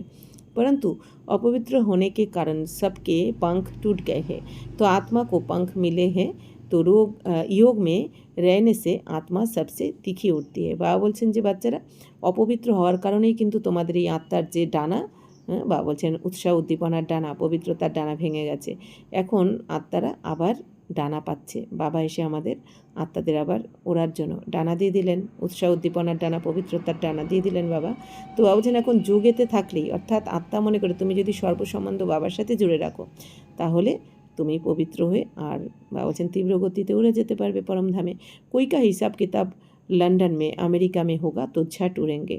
বাবা বলছেন যদি কারো হিসাব কিতাব থাকে কর্মের লন্ডনে বা আমেরিকায়, তো তারা তো সেখানে বাবা বলছেন আত্মা চলে যাবে উড়ে সেখানে। তো কার্মিক অ্যাকাউন্ট চুক্ত করেই তাকে যেতে হবে। তো वह सेकंड में पहुंच जाते हैं, लेकिन मुक्तिधाम में तो जब कर्मातीत हो तब जा सके, तब तक यहाँ ही जन्म मरण में आते हैं। বাবা বলছেন এই দুনিয়াতে যার যেখানে কার্মিক অ্যাকাউন্ট, এখন যদি আমার কার্মিক অ্যাকাউন্ট থাকে অন্য দেশে, তাহলে কিন্তু আমাকে বডি ছেড়ে সেকেন্ডের মধ্যে যেতেই হবে কার্মিক অ্যাকাউন্ট চুক্ত করার জন্য পরমধামে ফেরার আগে। তো যার যেখানে কার্মিক অ্যাকাউন্ট বাকি রয়েছে সেকেন্ডের মধ্যে সেই আত্মা কিন্তু চলে যায় কার্মিক অ্যাকাউন্ট চুক্ত করতে। কিন্তু বাবা বলছেন পরমধামে কিন্তু কেউ যেতে পারে না। পরমধামে যাওয়ার আগে, মুক্তিধামে যাওয়ার আগে প্রত্যেক আত্মাকে কর্মাতীত হতেই হবে, মানে সম্পূর্ণ হতে হবে, পবিত্র হতে হবে। তো বাবা বলছেন যতদিন না কর্মাতীত হচ্ছে আত্মারা, পবিত্র হচ্ছে সম্পূর্ণ, ততদিন এই জন্ম মৃত্যুতে আসতেই হয় আত্মাদেরকে। তো জैसे ড্রামা টিকটিক হো চলতা হে, বাবা বলছেন এই ড্রামা যেন বাবা বলছেন টিকটিক করে চলছে, মানে খুব ধীর গতিতে। তো আত্মা ভি ऐसे है, টিক হুই ইয়ে গেই। তো বাবা বলছেন আত্মাও এরকম, হ্যাঁ, ঘড়ির কাঁটা যেমন এক সেকেন্ডে সেকেন্ড বাই সেকেন্ড টিকটিক করতে থাকে, তেমনি বাবা বলছেন যে আত্মাও কিন্তু এক সেকেন্ডের মধ্যে এক শরীর ছেড়ে অন্য শরীরে প্রবেশ করে যায়, সেটা যেই দেশেই হোক আর যেখানেই হোক। এক সেকেন্ডও লাগে না আত্মার প্রবেশ করতে। তাহলে কতটা আত্মা কত, এই জন্য বলা হয় না ডিভাইন সোল, তো কত তিখি রকেট। তো জैसी তিখি और कोई चीज़ होती नहीं, তাহলে আত্মার মতন তীব্র গতির আর কিচ্ছু হয় না। বা বলছেন এক সেকেন্ডে এখানে রয়েছি, কিন্তু দুনিয়ার যে কোনো কোনায় যদি আত্মার কার্মিক অ্যাকাউন্ট বাকি থাকে সেখানে সেকেন্ডের মধ্যে পৌঁছে যাবে, যেখানে মায়ের গর্ভ রেডি মানে অপেক্ষা করছে। তো ঢের কি ঢের সব আত্মায় মূল বাতান মে জানে বালি, এখন সমস্ত আত্মারা কার্মিক অ্যাকাউন্ট চুক্ত করে এই দুনিয়াতে, তো সমস্ত কোটি কোটি আত্মারা কোথায় যাবে, এবার মূল বতনে যাবে, নিজের ঘরে ফিরবে। তো আত্মা কো কাহা না কাহা কা কাহা পৌঁছনে মে দেরি নেই লাগতি হ্যাঁ, মানুষ ইয়ে বাতে সমাজতে নেই। বা বলছেন আত্মার কিন্তু কোথাও পৌঁছাতে দেরি হয় না, এক সেকেন্ডের মধ্যে পৌঁছে যেতে পারে আত্মা যেখানে ইচ্ছা। তো বাবা বলছেন কিন্তু মানুষ তো এই কথা বুঝতে পারে না। तुम बच्चों की बुद्धि में आता है कि नई दुनिया में जरूर थोड़ी आत्माएं होंगी और वहाँ बहुत सुखी होंगी। বাবা বলছেন এখন তোমরা বাচ্চাদের বুদ্ধিতে এসেছে যে নতুন দুনিয়াতে তো অনেক অল্প সংখ্যা আত্মা থাকবে, তাই না? প্রথম জন্মে 9 লাখ আর শেষ অবধি 2 কোটি থাকবে সত্যযুগে। আর বাবা বলছেন ওখানে সুখ শান্তিও অনেক বেশি থাকবে। এই দুনিয়াতে এত লোক সংখ্যা, তাই না? এই দুনিয়াতে আর বাবা বলছেন জনসংখ্যা অনেক বেশি আর দুঃখ কষ্টও বেশি। তো वही आत्माएं अब 84 जन्म भोग बहुत दुखी हुई है। তাহলে যে আত্মারা প্রথম জন্মে নেমেছে সত্যযুগে, তো তারাই 84 জন্ম ভোগ করতে করতে এখন দুঃখী হয়ে পড়েছে। तुमको सारे चक्र का मालूम पड़ा है, तुम्हारी बुद्धि चलती है और कोई मनुष्य मात्र की बुद्धि नहीं चलती। তো বাবা বলছেন বাচ্চারা তোমরা এখন সমগ্রই 84 জন্মের চক্রকে জেনে গেছো, এই জন্য তোমাদের বুদ্ধিতে সব কিছু রয়েছে। এই দুনিয়ার মানুষের বুদ্ধি তো চলেই না, কিছুই জানা নেই তাদের। तो प्रजापिता ब्रह्मा भी गया हुआ है, कल पहले भी तुम ऐसे ही ब्रह्मा कुमार कुमारी बने थे। বলছেন আগের কল্পেও তোমরা এরকমই ব্রহ্মা কুমার কুমারী হয়েছিলে। तुम जानते हो कि हम प्रजापिता ब्रह्मा के बच्चे हैं। তাহলে এখন আমাদের এই অন্তিম জন্মে আমরা প্রজাপিতা ব্রহ্মা বাবার মুখবংশাবলী সন্তান। তো হামারে দ্বারা বাবা স্বর্গে স্থাপনা করা রেহে। তো বাবা বলছেন এখন বাবাই স্বর্গে স্থাপনা করছেন, কিন্তু আমাদেরকে দিয়ে করাচ্ছেন। তো বাবা করাপনার হয়ে করাচ্ছেন, আমরা করোনার হয়ে করছি স্থাপনার কাজ। তো जब नंबरवार पुरुषार्थ अनुसार लायक बन जाएंगे तो फिर पुरानी दुनिया का বিনাশ হোগা। বাবা বলছেন এখন তোমরা নাম্বার অনুযায়ী পুরুষার্থ অনুযায়ী, অর্থাৎ যে যেরকম তীব্র গতিতে পুরুষার্থ করছো সেই অনুযায়ী বাবা বলছেন তোমরা এখন স্বর্গের যোগ্য হয়ে যাবে। অর্থাৎ যে বেশি পুরুষার্থ করছে সে আগে যোগ্য হয়ে যাবে স্বর্গের, যে একটু কম করছে সে তারপরে হবে, এইভাবে বাবা বলছেন যে তো তোমরা যখন স্বর্গের যোগ্য হয়ে যাবে সবাই, তখনই এই পুরানো দুনিয়ার বিনাশ হবে। তো এখনও এই জন্য অল্প সময় বাকি রয়েছে, কারণ এখন যে অল্প সময় বাকি রয়েছে এর মধ্যে বাবার প্রত্যেক ব্রহ্মা কুমার কুমারীরা বাচ্চারা তৈরি হয়ে যাবে, যোগ্য হয়ে যাবে। তো ত্রিমূর্তি ভি ইহা হি গায়া হুয়া হে। তো ত্রিমূর্তি বাবা বলছেন এখানেই ত্রিমূর্তির গায়নও রয়েছে এই দুনিয়াতে। তো ত্রিমূর্তি মানে এই যে ব্রহ্মা বিষ্ণু শঙ্করের ত্রিমূর্তি শিব বলা হয় শিব বাবাকে। কিন্তু ত্রিমূর্তি শিব কেন বলা হয় শিব বাবাকে? কারণ ব্রহ্মা বিষ্ণু শঙ্করকে রচনা করেছেন শিব বাবা, রচয়িতা বাবা। तो त्रिमूर्ति का चित्र भी रखते हैं, तो उसमें शिव को दिखाते नहीं। कहाँ भी जाता है ब्रह्मा द्वारा स्थापना कौन कराते? शिव बाबा, विष्णु द्वारा पालना। বাবা বলছেন যে এই দুনিয়া ত্রিমূর্তির চিত্র রেখে দেয়, কিন্তু তারা জানে না যে ত্রিমূর্তি মানে কি। ত্রিমূর্তি শিব বাবাকে দেখায় না, পরমাত্মাকে দেখায় না।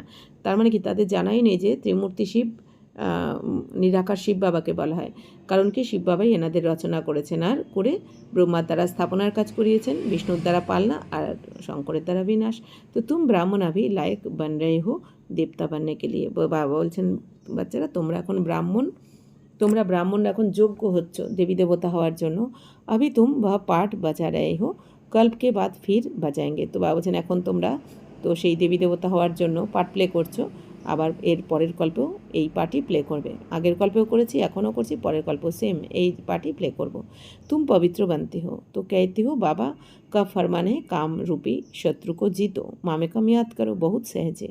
এখন বাবা বলছেন যে তো বাবা বলছেন তোমরাই এখন পবিত্র হচ্ছ বাবার শ্রীমতে চলে। তো এই জন্য তোমরা কি বলে থাকো যে বাবার রাধে, সেটা বাবার রায় হচ্ছে কি কামরূপী মহাশত্রুকে জয় করতে হবে। অর্থাৎ আত্মা মনে করে বাবাকে স্মরণ করতে হবে, বাবার কথা শুনে চলতে হবে যে কাম হচ্ছে মহাশত্রু।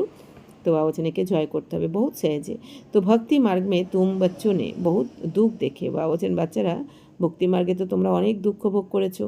তো করকে থোড়া সুখ হ্যাঁ তো ভি অল্পকাল কে লিয়ে। বাবা বলছেন এই দুনিয়াতে তো অল্প সুখ পেয়েছো, একটুখানি সুখ পেয়েছো, তাও অল্পকালের জন্য। তো ভক্তি মে সাক্ষাৎকার হতা है, সবই অল্পকাল के लिए तुम्हारी आश पूरी होती है। বাবা বলছেন ভক্তিতে সাক্ষাৎকার হয়ে থাকে, ভক্তি মার্গে অনেকে সাক্ষাৎকার করে, তাও অল্পকালের জন্য। তো কিন্তু বাবা বলছেন এখন তোমাদের আশা পূর্ণ হচ্ছে। বাবা বলছেন ভক্তি মার্গে হয়তো একটু সাক্ষাৎকার করে নেয়, কিন্তু তারা স্বর্গে তো যাওয়া যায় না, স্বর্গ লাভ হয় না। কিন্তু এখন তোমাদের আশা পূর্ণ হচ্ছে, তোমরা বাবাকে শুধু সাক্ষাৎকারই করনি, বাবা বলছেন তোমরা বাবাকে চিনে জেনে তোমাদের সাথে রয়েছেন, বাবা তোমাদের সদ্গতি দিচ্ছেন, পড়াচ্ছেন, আবার রোজ আমাদের সাথে বাবা মিষ্টি মিষ্টি কথাও বলেন, তাই না? তো বাবা বলছেন সবসময় আমাদের সাথে থাকেন।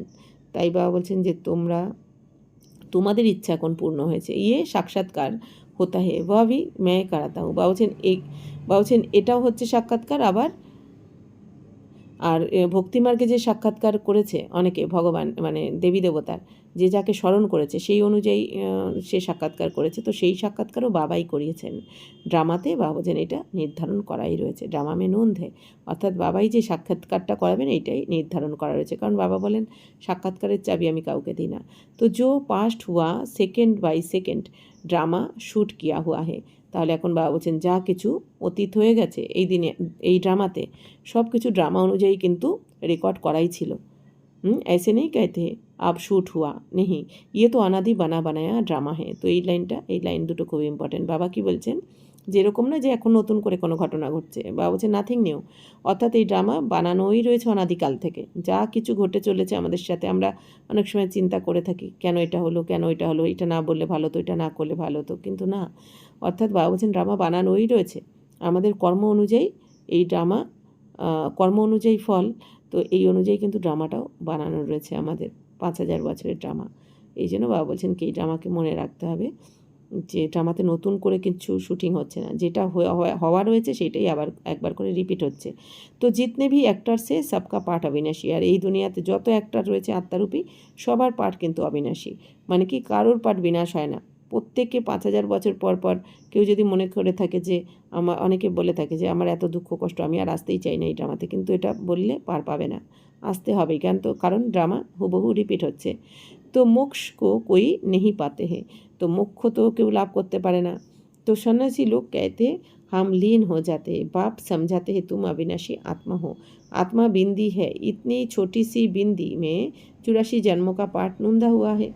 তাহলে বাবা বলছেন যে বাবা কি বোঝাচ্ছেন, বাচ্চারা তোমরা হচ্ছে অবিনাশী আত্মা, তো আত্মা কি বিন্দু স্বরূপ, আত্মা তো অজরামর অবিনাশী, তো এত ছোট আত্মার মধ্যে 84 জন্মের পাঠ বাবা বলছেন রেকর্ড করাই রয়েছে। তাহলে আমাদের কোনো প্রশ্ন আসা উচিত নয় কেন এটা হলো, কেন ওটা হলো, তাই না? কত ব্যাপারে আমাদের প্রশ্ন হয়, ছোটো ছোটো ব্যাপারে, হ্যাঁ, দিনরাত মনের মধ্যে এই প্রশ্ন ঘোরাফেরা করতে থাকে, কেন এটা, কেন ওটা, কী কেন। কিন্তু এইটাই ভালো করে বুঝিয়ে দিতে হবে যে ড্রামাতে যেটা হওয়ার রয়েছে সেটা হবেই, যেটা হওয়ার নয় সেটা কখনো হবে না। আর এই ড্রামাতে সেটাই হচ্ছে যেটা হওয়া উচিত, যেটা হওয়া উচিত নয় সেটা কখনো হবে না, এটা মনে রাখতে হবে। অর্থাৎ আমাদের কর্ম অনুযায়ী কিন্তু ফল নির্ধারণ করাই রয়েছে, কর্ম আর কর্মের ফল দুটোই এই ড্রামাতে নির্ধারণ করা রয়েছে, কারণ ড্রামাটা তৈরি হয়েছে কর্মভিত্তিক, অর্থাৎ যেমন কর্ম সেই অনুযায়ী ফল অনুযায়ী কিন্তু, মানে একদম অ্যাকুরেট ড্রামা। তাহলে বাবা বলছেন মনে রাখবে 84 জন্মের পাঠ আমাদের আত্মার মধ্যে কীভাবে ভরা রয়েছে। তো এই চক্র তো ঘুরতেই থাকে, জো পেলে পেলে পাঠ বাজানে আতে হে ওয়াহি 84 জন্ম লেতে, তাহলে যারা সত্যযুগের প্রথমে আসবে পাঠ প্লে করতে প্রথম জন্মে তারাই কিন্তু 84 জন্ম নেবে, মানে প্রথম 150 বছরের মধ্যে যারা আসবে। সব তো লে না সকে, তো বাবা বলছেন সবাই তো আর আসতে পারবে না 84 জন্মের মধ্যে। তো তুমহারে সিবায় और कोई की बुद्धि में ये नॉलेज नहीं, বাবা বলছেন বাচ্চারা তোমরা ছাড়া এই জ্ঞান কারোর বুদ্ধিতে নেই। এই নলেজ, এই জ্ঞান, শ্রেষ্ঠ জ্ঞান বাবা বলছেন বাবার বাচ্চাদেরই রয়েছে, ব্রহ্মা কুমার কুমারীদের। तो তাও নাম্বার অনুযায়ী पुरुषार्थ अनुसार ज्ञान का सागर एक ही बाप है, तो तुम जानते हो हम बाप से बरसा ले रहे, তো জ্ঞানের সাগর একমাত্র কে শিব বাবা। তো বলছেন তোমরা এখন জেনে গেছো যে আমরা তো বাবার থেকে উত্তরাধিকার নিচ্ছি, তো বাপ हमको पतित से पावन बनाते हैं, সুখ আর শান্তিকা বর্ষা দিতে, তাহলে বাবা এসে আমাদের পতিত থেকে পবিত্র বানাচ্ছেন, কারণ আমরাই ডেকেছি হে পতিত পাবন এসো, তাই বাবা বলছেন আমাদের পতিত থেকে এখন পবিত্র বানাচ্ছেন আর সুখ শান্তিরও উত্তরাধিকার দিচ্ছেন বাবা। তো सतयुग में सुख का नाम निशान नहीं होगा, दुख का नाम निशान नहीं होगा, बाप कहते आयुष्मान भवो धनवान भवो, निवृत्ति मार्ग वाले ऐसी आशीर्वाद दे ना सके।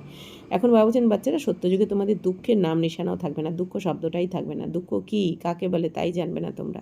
তো বাবা বলছেন এখন আয়ুষ্মান ভব, মানে কি বাবা বলছেন ওখানে আয়ুও বেশি থাকবে তোমাদের, ধনবান ভব মানে ধনবানও হবে তোমরা অনেক, বাবা বলছেন কোনো সুস্থ হবে, সব কিছু তো ওখানে আমরা ভরপুর থাকব, মানে সত্যযুগে। তো বাবা বলছেন যারা নিবৃত্তি মার্গের তারা তো এই আশীর্বাদ দিতে পারে না, যারা নিবৃত্তি মার্গ মানে যারা ঘর গৃহস্থ ছেড়ে জঙ্গলে চলে যায়, বাবা বলছেন তাদেরকে নিবৃত্তি মার্গের সন্ন্যাসী বলে, তারা কিন্তু বাবার মতো এই আশীর্বাদ দিতে পারেনি যে বাবা বলছেন আয়ুষ্মান ভব ধনবান ভব।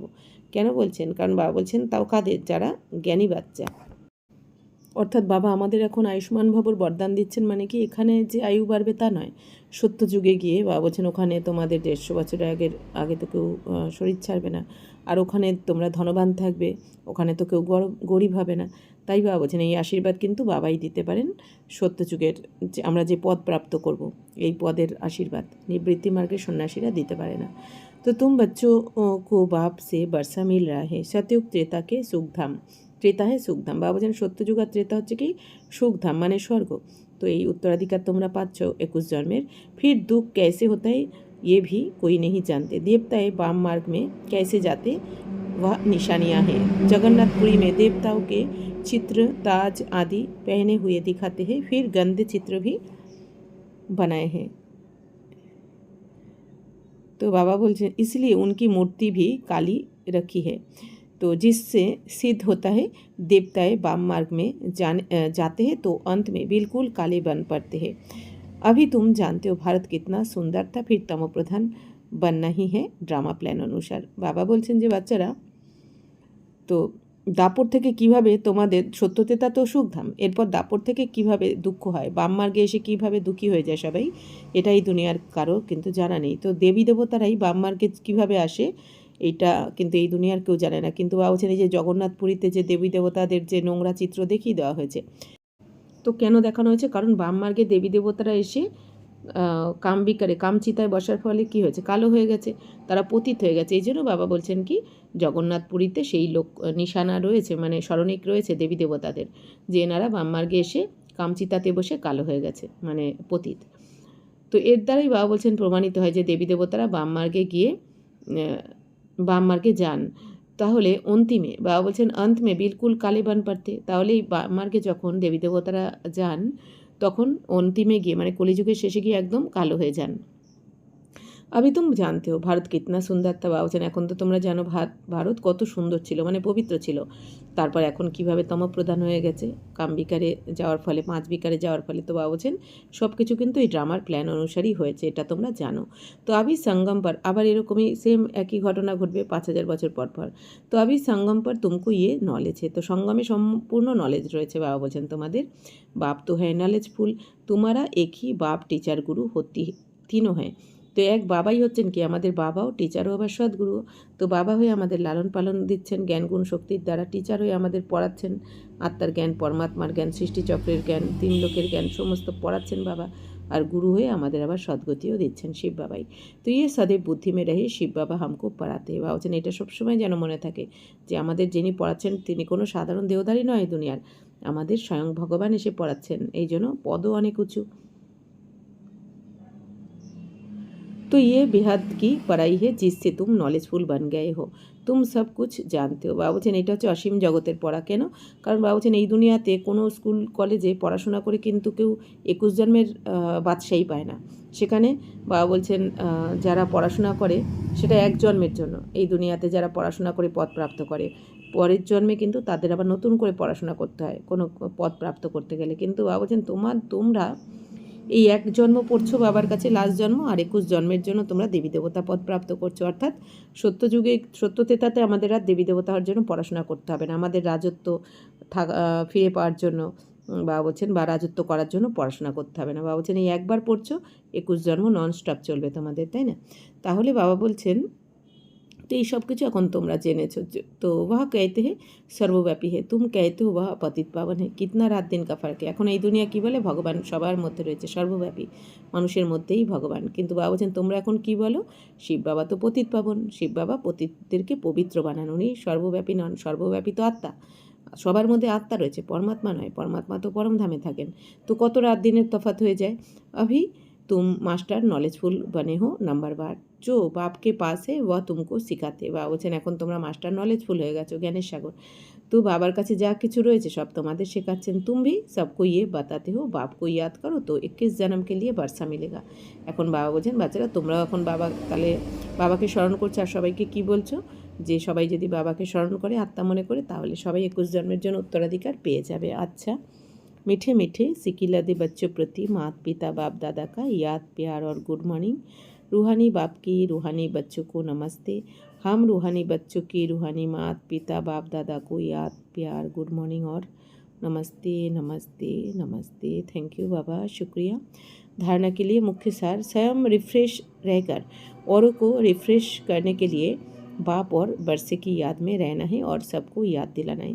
বাবা বলছেন বাচ্চারা নিজেকেও রিফ্রেশ থাকতে হবে, অন্যদেরকেও রিফ্রেশ করতে হবে। এই জন্য বাবার স্মরণে থাকতে হবে আর উত্তরাধিকারের স্মরণেও থাকতে হবে। কারণ বাবার আর উত্তরাধিকারের স্মরণে যদি আমরা না থাকি তাহলে আমরা এই দুনিয়ার স্মরণে থাকবো, আর দুনিয়ার স্মরণ করা মানেই আমরা রিফ্রেশ তো হতেই পারবো না, আরও বাবা বলছেন আরও পতিত হয়ে যাবে। এই জন্য বাবা বলছেন নিজেও রিফ্রেশ হও আর অন্যদেরকেও রিফ্রেশ করো বাবার স্মরণের দ্বারা। আর সবাইকে এই স্মরণ করে দিতে হবে যে শিব বাবা কো याद है, তো বাবা বলছেন এটা মনে করে দিতে হবে। इस पुरानी दुनिया से इस कब्रिस्तान से दिल नहीं लगनी है, तो शांतिधाम सुखधाम को याद करना है, स्वयं को देवता बनने के लायक बनाना है। বাবা বলছেন বাচ্চারা এই পুরানো দুনিয়ার থেকে, এই কবরস্থানের থেকে, এই দুনিয়া তো কবরস্থানে পরিণত হবে, তো এর থেকে বাবা বলছেন এখন মন বুদ্ধি তুলে নাও, এই দুনিয়ার সাথে এখন হৃদয় লাগিও না। কারণ বাবা বুঝতে পারছেন কে আসতে চলেছে আর কত দুঃখী হয়ে পড়বে পুরো দুনিয়া সবাই। এই জন্য বাবা আগে থেকেই আমাদের সাবধান করছেন এই দুনিয়ার সাথে হৃদয় লাগিও না। দুনিয়ার প্রতি যদি আমাদের মোহ মায়া অ্যাট্রাকশান থাকে, ব্যক্তি বস্তুর প্রতি আমাদের যদি কোনো নির্ভরশীলতা থাকে কারোর প্রতি, তাহলে কিন্তু সেখান থেকেই আমাদের দুঃখ আসবে। তো বাবা বলছেন তোমরা শান্তিধাম আর সুখধামকে স্মরণ করতে থাকো, যে কোথায় যাচ্ছ, কে নিয়ে যাচ্ছেন, কে পড়াচ্ছেন। বাবা বলছেন যে এখন নিজেকে দেবতা হওয়ার জন্য তোমরা যোগ্য বানাও। বাকি বাবা কি বলছেন, অন্য চিন্তা করতেই হবে না, আমি তোমার সমস্ত চিন্তা নিয়েছি, আমি করব তোমার যা চিন্তা।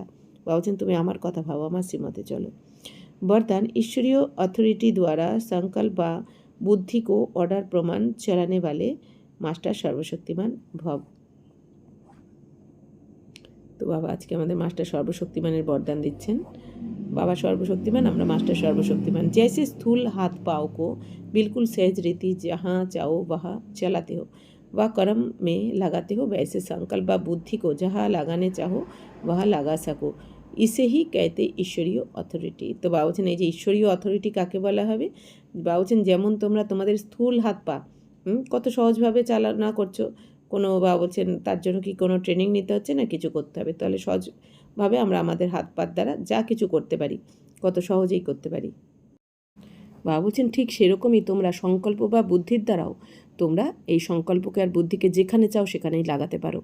তো বাবা বলছেন যে ইসে হি कहते ঈশ্বরীয়, তো একেই বলা হয় কি ঈশ্বরীয় অথরিটি, অর্থাৎ আমরা কিন্তু এই ঈশ্বরীয় অথরিটির দ্বারাই এই মন বুদ্ধিকে যেখানে চাই লাগাতে পারি। আগে তো এই শক্তিটা জানা ছিল না আমাদের সূক্ষ্ম শক্তিটা।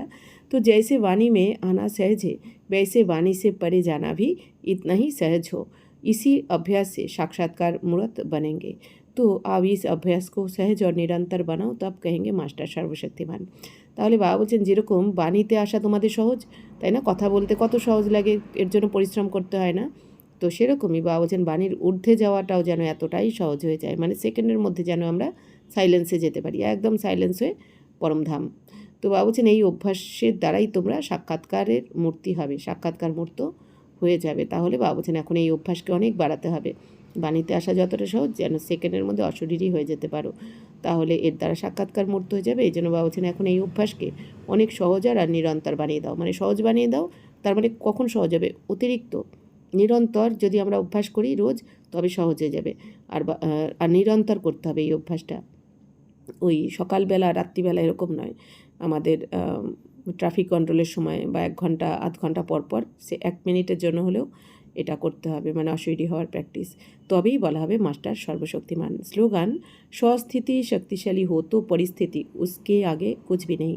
বাবুজন বাচ্চারা তোমার স্বস্থিতি যদি শক্তিশালী হয় তাহলে পরিস্থিতি তার কাছে কিচ্ছু নয়, তাই না, কারণ আমাদের সমস্যার কারণই হচ্ছে কি আমরা বাইরের নিয়ে বেশি ভাবি, বাইরের যে কোনো সমস্যা, যে কোনো ঘটনা, কারো কথা, কারো ব্যবহার, অর্থাৎ কি পরিস্থিতি, মানে অন্যের দিক থেকে যা কিছু আসছে সেটাই কিন্তু আমাদের ডিস্টার্ব করে দেয়, মানে কি ডিস্টার্ব করে না, আমরা করে নিই, এই জন্য আমাদের হাতেই রয়েছে সব কিছু। বাবুজান এই জন্য স্বস্থিতিকে শক্তিশালী বানিয়ে নাও তুমি।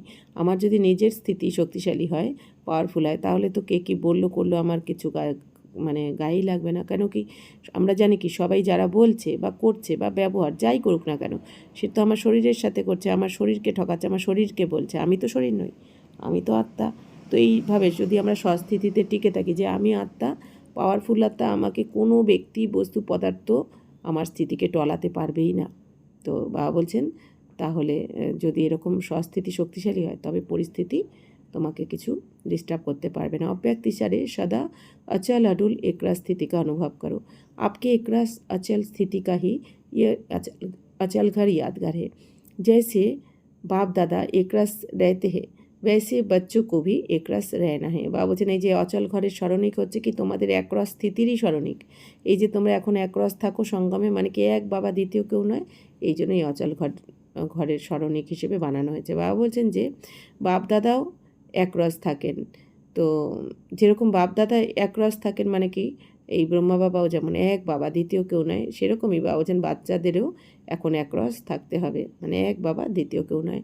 जब एक के ही रस में रहेंगे तो एक रस अवस्था रहेंगे। বাবা বলছেন যদি এক শিব বাবার থেকেই তুমি সর্ব সম্বন্ধের আনন্দ নিতে পারো তাহলেই তোমার স্থিতি বা অবস্থা একরস হয়ে যাবে। तो क्यों शब्द की निशानी क्वेश्चन मार्क सभी से टेढ़ा होता है। বলছেন এই কেন শব্দের লক্ষণ মানে কি, কেন শব্দের লক্ষণ মানে কি এই কোশ্চেন মার্ক মানে কি কেন, কি কেন প্রশ্ন করা হয়েছে, তো সেইটাই কিন্তু সব কিছুকে আমার টেরা বেঁকা বানিয়ে দেয়, সব কিছু আমাদের সুখ শান্তিকে কিন্তু এই কী কেন প্রশ্নটাই নষ্ট করে দেয়। তো जब क्यों क्या शब्द निकल जाएगा तब ड्रामा की भावी पर एकरस थेरियम रह सकेंगे। বা বলছেন যে এই কী কেন শব্দ যখন বেরিয়ে যাবে তোমার মধ্যে থেকে তখনই কিন্তু এই ড্রামার যে ভবিতব্যকে সেইটা তখন তুমি একরস ড্রামার ভবিতব্য জেনে তুমিও একরস হয়ে যাবে। অর্থাৎ কি যদি আমরা এটা বুঝে যাই যে ড্রামাতে যেইটা হওয়ার আছে সেটা হবেই, আর যা হবে কল্যাণকারী হবে, কিচ্ছু অকল্যাণকারী কিচ্ছু নেই। ড্রামার প্রত্যেকটা ঘটনার পেছনে বা বলছেন যতই অকল্যাণকারী দৃশ্য আসুক মনে রাখতে হবে তার পেছনেও কিছু না কিছু কল্যাণকারী দৃশ্য অবশ্যই লুকিয়ে রয়েছে। এই জন্য বাবা বলছেন একটু সময় দিতে হবে, একটু ধৈর্য ধরতে হবে একটুখানি, তাহলেই বাবা বলছেন তুমি তোমার ভাগ্যকে বা তোমার কর্মকে বুঝে যাবে। তাহলে বাবা বলছেন যেরকম ড্রামাতে যদি অনেকে কাঁদতে থাকে কেন আমাকে ছেড়ে চলে গেল, যার কার্মিক এখন চুক্ত হবে সে তো এক সেকেন্ডও বডি থাকতে পারবে না, তাহলে কি কেন প্রশ্ন নেই। অর্থাৎ যেই সেকেন্ডে যার কার্মিক এখন চুক্ত হয়ে যাবে সবার সাথে তাকে ওই সেকেন্ডে বডি ছাড়বেই। আমরা অনেক সময় বলে থাকি ডাক্তারের কাছে নিয়ে গেলে বেঁচে যেত, কোথাও গেলেই বাঁচবে না, যার টাইম হয়ে যাবে বডি ছাড়ার ওই সেকেন্ডেই ছাড়বে। প্রতিকল্পে যেরকম যেই টাইমে বডি ছাড়ে, প্রতিকল্পে যে কারণ হয় সব কিছু ফিক্সড রয়েছে ড্রামাতে। তাহলে বাবা বলছেন এই ড্রামাতে যদি আমরা সব কিছু বুঝে যাই তাহলেই আমাদের স্থিতি কিন্তু স্থেরিয়াম হয়ে যাবে, স্থির হয়ে যাবে। আচ্ছা, ওম শান্তি।